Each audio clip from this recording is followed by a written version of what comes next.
Hello, ladies and gentlemen, dear students, pun lovers, how are you doing? Today, I'm going to teach you a very wonderful lesson.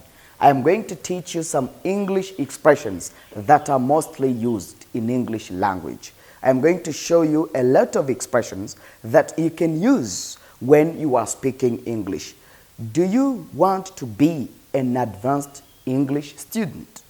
Yes, you should be an advanced English student.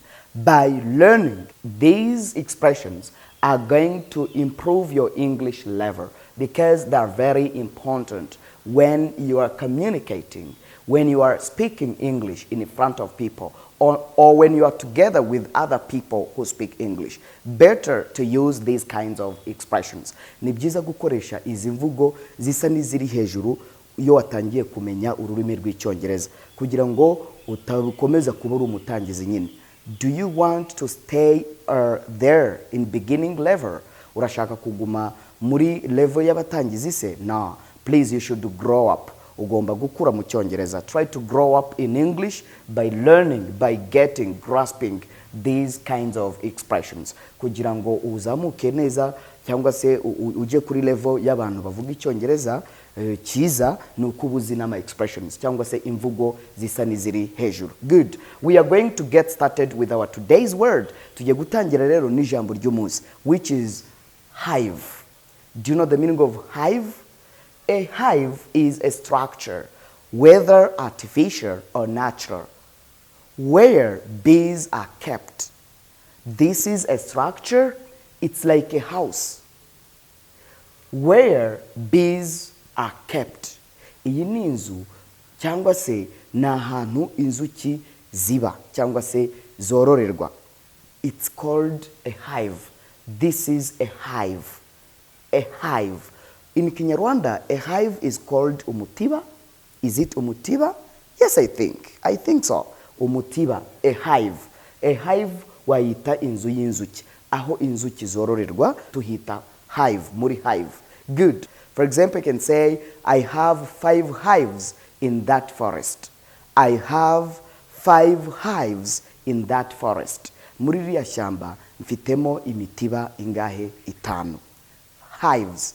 A hive, umutiba umwe, hives, imitiba myinshi. Good. Then you are going to know a lot of things. Ugiye kumenya ibintu byinshi muri iri somo. Do you know these English expressions? Ese izi expressions urazizi mu Cyongereza? Izi mvugo zikoreshwa? To think out of the box. This is our first expression. To think out of the box. To think out of the box means to think creatively and innovatively. To think big. To think creatively and innovatively. Or to think big. That is to think out of the box. To think out of the box ni ugutekereza cyane uhanga ibishya. Ni ugutekereza byimbitse ariko ugerageza no guhanga ibishya. For example, if you are thinking out of the box in your business, you are trying to be creative and innovative. Ubu uri kugerageza kuba wa muntu uhanga udushya kugira ngo abandi batagusiga muri business. Good. For example, you can say, ushaka kuvuga uti, if you want to win this competition, ushaka kubwira umuntu uti, if you want to win this competition, you should think out of the box. Niba ushaka gutsinda aya marushanwa, you should think out of the box. Ugomba gutekereza byimbitse, ugahanga ibishya, ukagerageza kuba wa muntu nyine uri kuri top. That is to think out of the box. To think out of what? The box. This is a good saying.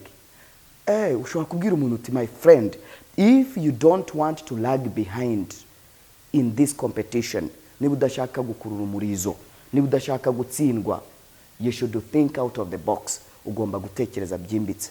Even people think out of the box when they are doing their businesses. Abantu nanone bashobora baratekereza cyane iyo bari gukora businesses zabo. Niki nakora? What is next? Niki kindi nakongera kubyo mfite? That is to think out of the box. Do you understand this first expression, which is to think out of the box? Ujye uyikoresha rero. Yes.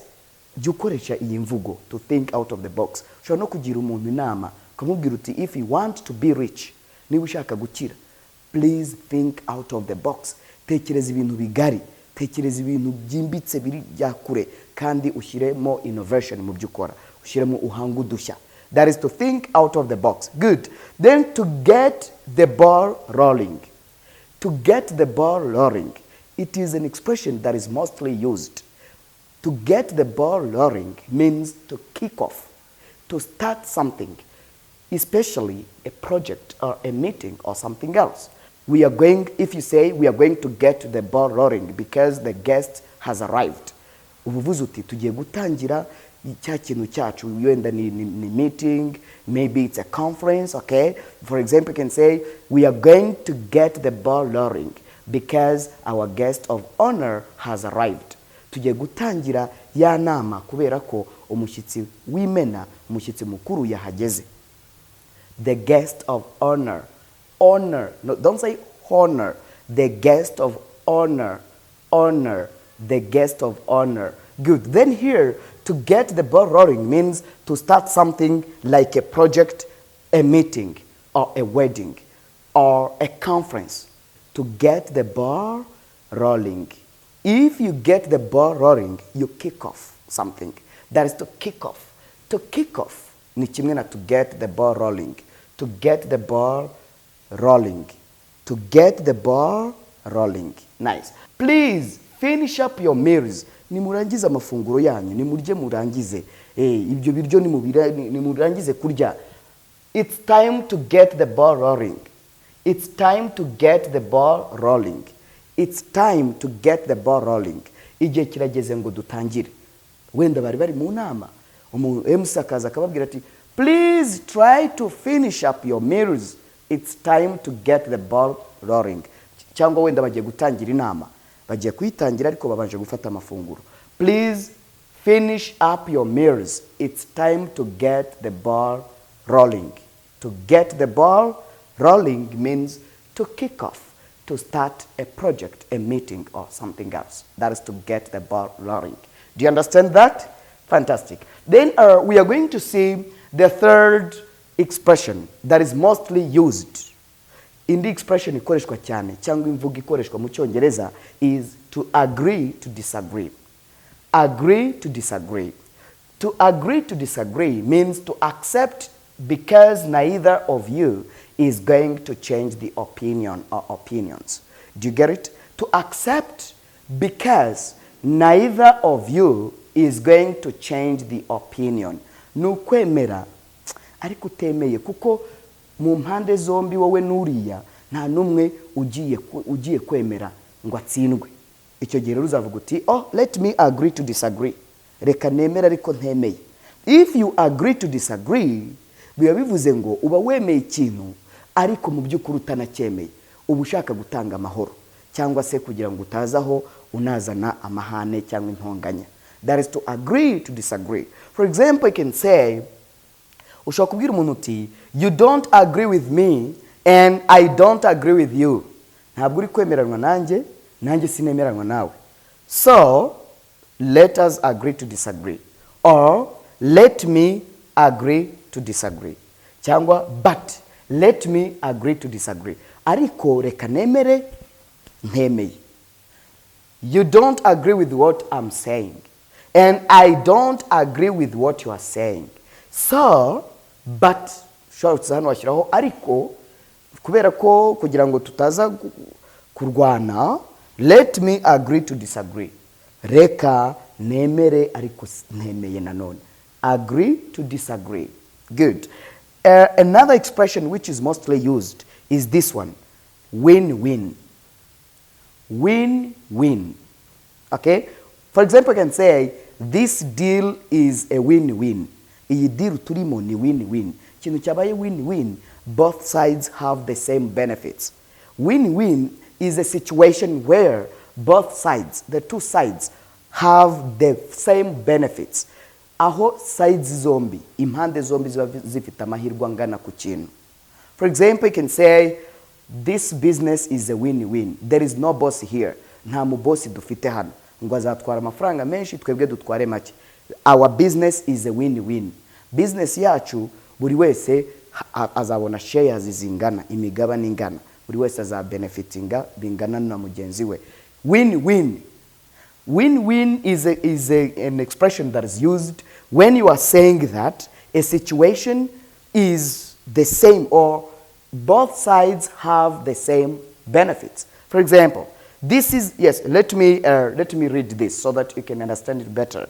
This is a situation in which each side benefits. Ni situation aho side yose ya participatinze muri icyo kintu iri buze kubona amahirwe angana n'iyindi ya participatinze muri icyo kintu. That is win-win. For example, you can say the deal that we had yesterday was a win-win deal. Deal twari dufite ejo yari win-win kuko buri wese twabonye miliyoni ebyiri, buri wese abona miliyoni undi miliyoni, twari babiri. Then the deal was a win-win, which means that no one got a lot of money more than another person, which means that twese twabonye amafaranga angana. The deal was a win-win. Do you understand it? Very fantastic. So we have a special modern language center. It's a school which can teach you English very well. You should come and learn English in this school.